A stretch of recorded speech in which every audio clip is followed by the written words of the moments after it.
اسلام آباد کی وہ راتیں تاریخ کے عام صفحات نہیں تھیں، وہ لمحے تھے جب دنیا ایٹمی تصادم کے دہانے پر کھڑی تھی اور چند بند کمروں میں ہونے والی سرگوشیاں یہ طے کر رہی تھی کہ آنے والے دن انسانیت کے لیے امن لائیں گے یا تباہی۔ ایک طرف امریکہ اپنی عالمی طاقت، دباؤ اور شرائط کے ساتھ آیا تھا، دوسری طرف ایران اپنی خود مختاری، مزاحمت اور اصولی موقف کے ساتھ ڈٹا ہوا تھا، اور ان دونوں کے درمیان پاکستان تھا، ایک ایسا ملک جو نہ صرف میزبان بنا بلکہ ایک پل بن گیا جس نے دشمنوں کو ایک ہی چھت کے نیچے لا کھڑا کر دیا۔ یہ مذاکرات صرف سیاسی عمل نہیں تھے، ایک ایسی خاموش جنگ تھی جس میں الفاظ، اشارے، خاموشیاں اور فیصلے سب کچھ ہتھیار بن چکے تھے۔ یہ پوری صورتحال 28 فروری 2026 سے شروع ہوتی ہے جب امریکہ اور اسرائیل نے ایران کے خلاف ایک بڑا فوجی آپریشن شروع کیا جس میں ایران کی اعلیٰ قیادت کو نشانہ بنایا گیا اور سپریم لیڈر آیت اللہ خامنہ ای کی ہلاکت نے حالات کو انتہائی سنگین بنا دیا۔ اس کے بعد 6 ہفتوں تک مسلسل کشیدگی، میزائل حملے، جوابی کارروائیاں اور خطے میں خوف کی فضا قائم رہی۔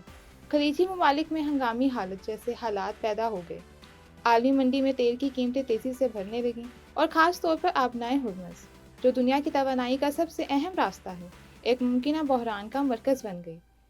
اسی بڑھتی ہوئی کشیدگی کے دوران پاکستان نے پس پردہ سفارتکاری شروع کی۔ کئی دنوں تک خاموش رابطے، خفیہ پیغامات اور عالمی طاقتوں سے مشاورت کے بعد بالآخر 7 اپریل کو پاکستان کی ثالثی میں امریکہ اور ایران کے درمیان 2 ہفتوں کا سیز فائر طے پایا۔ اس سیز فائر کے تحت دونوں ممالک نے بڑے فوجی حملے روکنے، براہ راست تصادم سے گریز کرنے اور مذاکرات کا راستہ کھولنے پر اتفاق کیا۔ ایران نے بیلسٹک میزائل حملوں میں کمی لانے کا عندیہ دیا، جبکہ امریکہ نے ایران کے اندر مزید فضائی حملے نہ کرنے کی یقین دہانی کرائی۔ اس سیز فائر میں ایک اہم مگر غیر واضح نقطہ ریجنل ڈی ایکسلیشن تھا، یعنی خطے میں موجود پراکسی گروپس اور اتحادیوں کو بھی کنٹرول کیا جائے۔ ایران نے عندیہ دیا کہ وہ اپنے حمایت یافتہ گروپس کو محدود کرے گا، جبکہ امریکہ نے بھی اپنے اتحادیوں کو تحمل کا مشورہ دینے کی بات کی، لیکن یہی نقطہ بعد میں سب سے بڑی پیچیدگی بن گیا، خاص طور پر لبنان میں اسرائیلی حملوں کی وجہ سے، جنہوں نے سیز فائر کی روح کو کمزور کیا۔ اسی پس منظر میں 11 اپریل کو اسلام آباد میں مذاکرات کا آغاز ہوا۔ شہر کو مکمل طور پر سیکیورٹی حصار میں لے لیا گیا، نور خان ایئر بیس کو مرکزی پوائنٹ بنایا گیا اور سرینا ہوٹل کو مکمل طور پر خالی کروا کر ایک ہائی سیکیورٹی ڈپلومیٹک زون میں تبدیل کر دیا گیا۔ ہزاروں سیکیورٹی اہلکار تعینات کیے گئے، داخلی اور خارجی راستے بند کیے گئے اور میڈیا کو کنونشن سینٹر تک محدود کر دیا گیا۔ مذاکرات سے پہلے سب سے اہم مرحلہ وفود کی آمد تھی، جو خود ایک سفارتی حکمت عملی کا حصہ تھی۔ ایرانی وفد جمعے کی رات خفیہ انداز میں پاکستان پہنچا۔ ان کی پرواز کی تفصیلات کو مکمل طور پر چھپایا گیا، یہاں تک کہ فضائی حدود میں داخل ہونے کے بعد ان کی شناخت ظاہر نہیں کی گئی۔ وہ نور خان ایئر بیس پر اترے اور فوراً سخت سیکیورٹی میں ہوٹل منتقل کر دیے گئے۔ ایرانی وفد کی قیادت عباس اراغچی اور محمد باقر کالیباف کر رہے تھے۔ ان کے ساتھ پاسداران انقلاب کے نمائندے، جوہری پروگرام کے سائنسدان، معاشی ماہرین اور سیکیورٹی ایڈوائزر شامل تھے۔ یہ وفد اگرچہ تعداد میں کم تھا مگر فیصلہ سازی کی مکمل طاقت رکھتا تھا۔ دوسری طرف امریکی وفد اگلے دن پہنچا، جس کی قیادت نائب صدر جے ڈی وینس کر رہے تھے۔ ان کے ساتھ اسٹیو وٹکوف اور جیریڈ کشنر، پینٹاگون، سی آئی اے اور اسٹیٹ ڈپارٹمنٹ کے اعلیٰ حکام شامل تھے۔ امریکی وفد نہ صرف بڑا تھا بلکہ مکمل حکمت عملی، ڈیٹا اور سخت شرائط کے ساتھ آیا تھا۔ ان کا استقبال پاکستانی حکام نے نور خان ایئر بیس پر کیا اور انہیں مکمل پروٹوکول کے ساتھ ہوٹل منتقل کیا گیا۔ پاکستان کی طرف سے اس پورے عمل کو وزیر اعظم میاں شہباز شریف، فیلڈ مارشل عاصم منیر اور نائب وزیر اعظم و وزیر خارجہ اسحاق ڈار نے لیڈ کیا۔ پاکستان نے نہ صرف میزبانی کی بلکہ ہر مرحلے پر ثالثی، رابطہ کاری اور ماحول کو متوازن رکھنے کا کردار ادا کیا۔ مذاکرات کا یہ عمل لگ بھگ 21 گھنٹوں تک جاری رہا، جس دوران ہر پیغام، ہر جواب اور ہر وقفہ انتہائی اہمیت کا حامل تھا۔ اب اگر مذاکرات کے اندرونی مراحل کو تفصیل سے دیکھا جائے تو یہ کئی اہم حصوں میں تقسیم تھے۔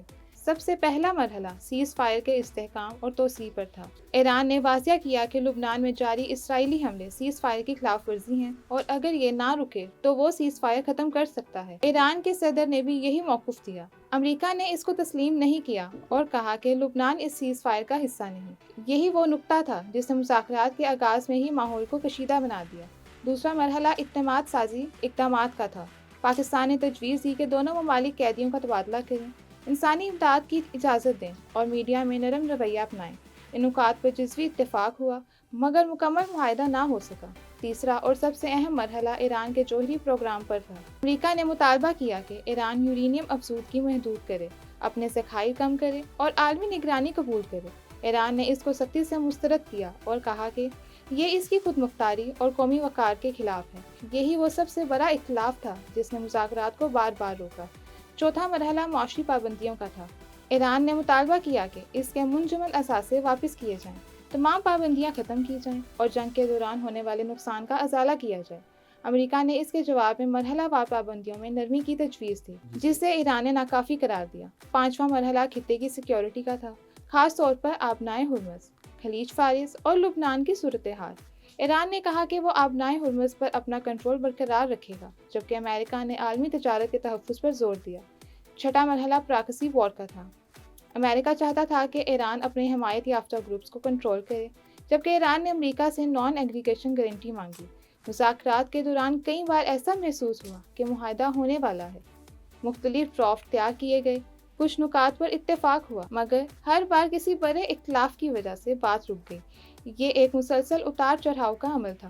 اس دوران عالمی سطح پر بھی زبردست سفارتی سرگرمیاں جاری رہیں۔ کئی عالمی رہنماؤں نے وزیر اعظم شہباز شریف سے رابطہ کیا، پاکستان کے کردار کو سراہا۔ یہ سب اس بات کا ثبوت تھا کہ دنیا اس عمل کو کتنی سنجیدگی سے لے رہی تھی۔ ایک اہم پہلو یہ بھی تھا کہ اسرائیل ان مذاکرات کا حصہ نہیں تھا، مگر اس کے اقدامات، خاص طور پر لبنان میں حملے، پورے عمل پر اثر انداز ہو رہے تھے۔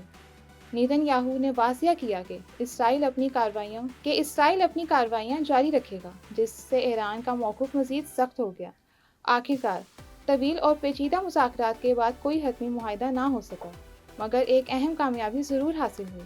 دونوں فریق اس بات پر متفق ہو گئے کہ مذاکرات جاری رکھے جائیں گے، سیز فائر کو بڑھانے کی کوشش کی جائے گی اور کشیدگی کو مزید نہ بڑھایا جائے گا۔ سیز فائر کے عملی اثرات بھی واضح تھے۔ بڑے حملے رک گئے، عالمی منڈی میں استحکام آیا اور دنیا کو وقتی سکون ملا، مگر مکمل امن ابھی بھی ایک خواب تھا۔ یہی اسلام آباد مذاکرات کی مکمل حقیقت ہے۔ یہ ایک جنگ کا خاتمہ نہیں تھا، ایک وقفہ تھا، ایک سانس، ایک موقع، ایک امید کہ شاید آنے والے دنوں میں یہی بات چیت کسی مستقل امن کی بنیاد بن جائے۔